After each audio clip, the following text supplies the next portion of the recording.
Қайырлы күн баршаңызға. Осындай ерекше тағам маклюбе дайындаймыз.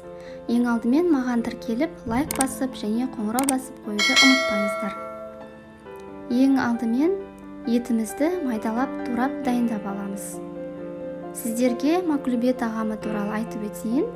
Оны арабский плов деп те айтады. Маклюбе сөзінің мағынасы аударылған дегенді білдіреді. Етімізді турап болғаннан кейін қазанымызға салып, жақсылап қуырамыз. Біздің етіміз піскенше басқа көкөністерімізді дайындай береміз. Ол үшін бізге картоп керек. Картопымызды алып, осындай көрсетілгендей етіп, жіңішкелеу ғып турап шығамыз.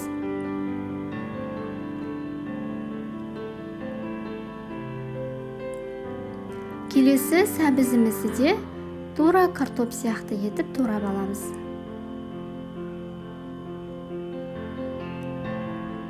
Және тәтті бұрышымызды көрсетілгендей етіп тураймыз.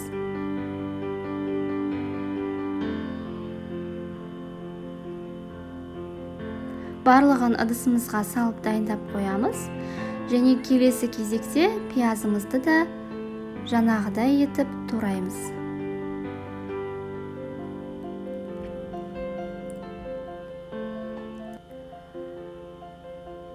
Көкөністеріміздің барлығын дайындап алғаннан кейін табамызға майымызды құйып, шетінен қуырамыз.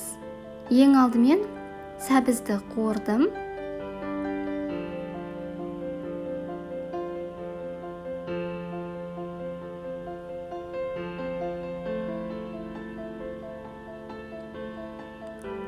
Сәбізімізді қуырып болғаннан кейін екінші кезекте тәтті бұрыштарымызды қуырамыз.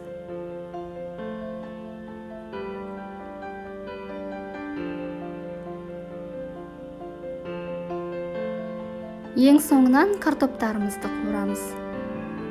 Бұл жерде ең бастысы картоп және сәбіз және пияз.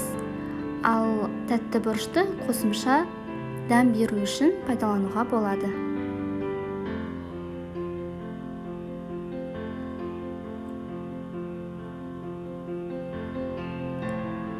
Мінекей, біз көкөністеріміздің бәрін дайындап болғанша етіміз де пісті. Піскен етті мен бөлек ыдысқа салып алдым. Мінекей, піскен етіміздің көлемі осындай үлкен табақтың көлемінде шықты. Және келесі кезекте пиязымызды алып, табамыздың ең астыңғы бөлігіне осылайынан жайып орналастырып шығамыз. Мен бұл қазанды жуған жоқпын. Ет піскен қазан өзінің майы, сөлі астында қалды. Сонысымен тәтті болады. Егер қаласаңыздар, жусаңыздар да болады. Екінші қабатқа көріп тұрғандарыңыздай сәбіздердің барлығын орналастырып шықтым. Және үстіне кішкене ғана тұз себеміз. Келесі қабатқа тәтті бұрыштарымызды қоямыз.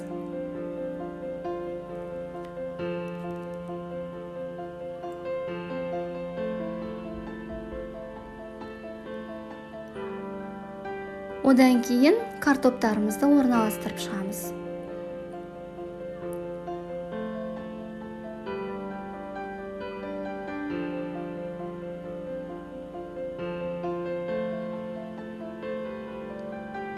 Және картопымыздың да үстіне кішкене тұз себеміз.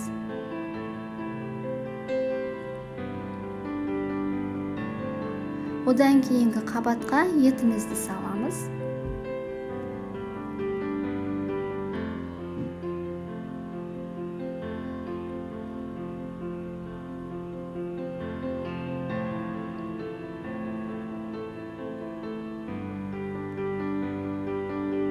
Еттің барлығын салып, бір келкі етіп жайып шығамыз.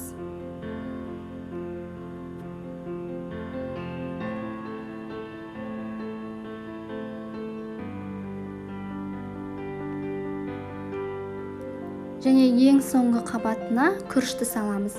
Күрішті мен алдын ала 2 сағаттай суға салып қойдым, кішкене уақыт бөктіріп. Күрішімізді жақсылап тегістеп аламыз да, үстіне кішкене дәмдеуіш пен тұз саламыз. Дәмдеуіштен мен күрішке арналған дәмдеуішті қолдандым. тұздың өзін ғана қолдансаңыздар да болады.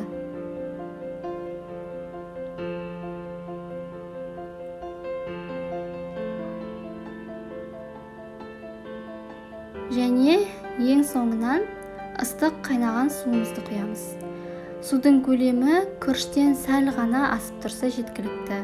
Шамамен 0,5-1 сантиметрде жеткілікті. Енді бетін жауып қоямыз, тамағымыз пісе береді. Біздің тамағымыз піскенше осы тамаққа қолданатын салатымызды дайындаймыз.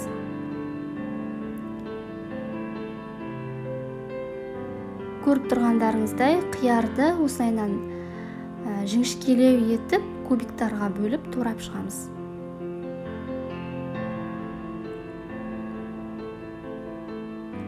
Ыдысымызға салып алып, келесі кезекте қызанақтарымызды тураймыз.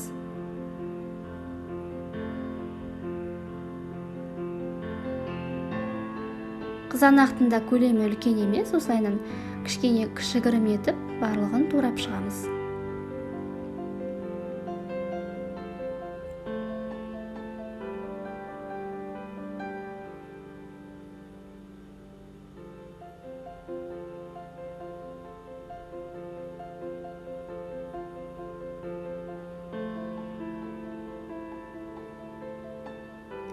Ыдысымызға саламыз және жарты пияздың көлеміндей пиязды алып, майдалап, турап салатымызға қосамыз.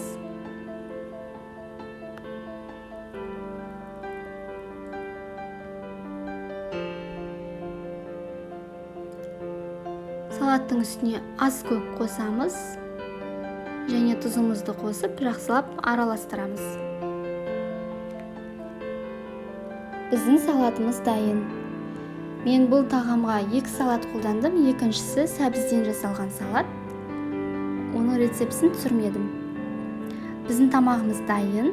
Мінекей, үлкен табаққа қазанымызды алып, осылайынан төңкереміз және үстінен қасықпен кішкене ұрғылаймыз.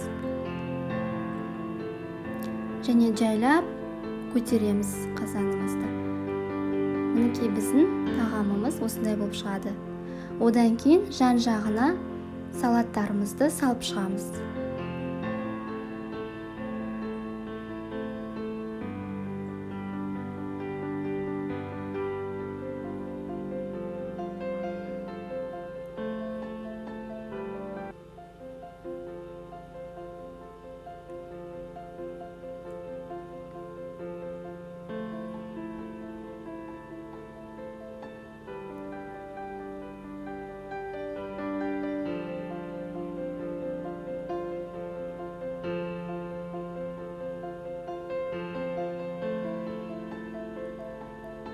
Және салаттарымыздың арасына айран құйып шығамыз.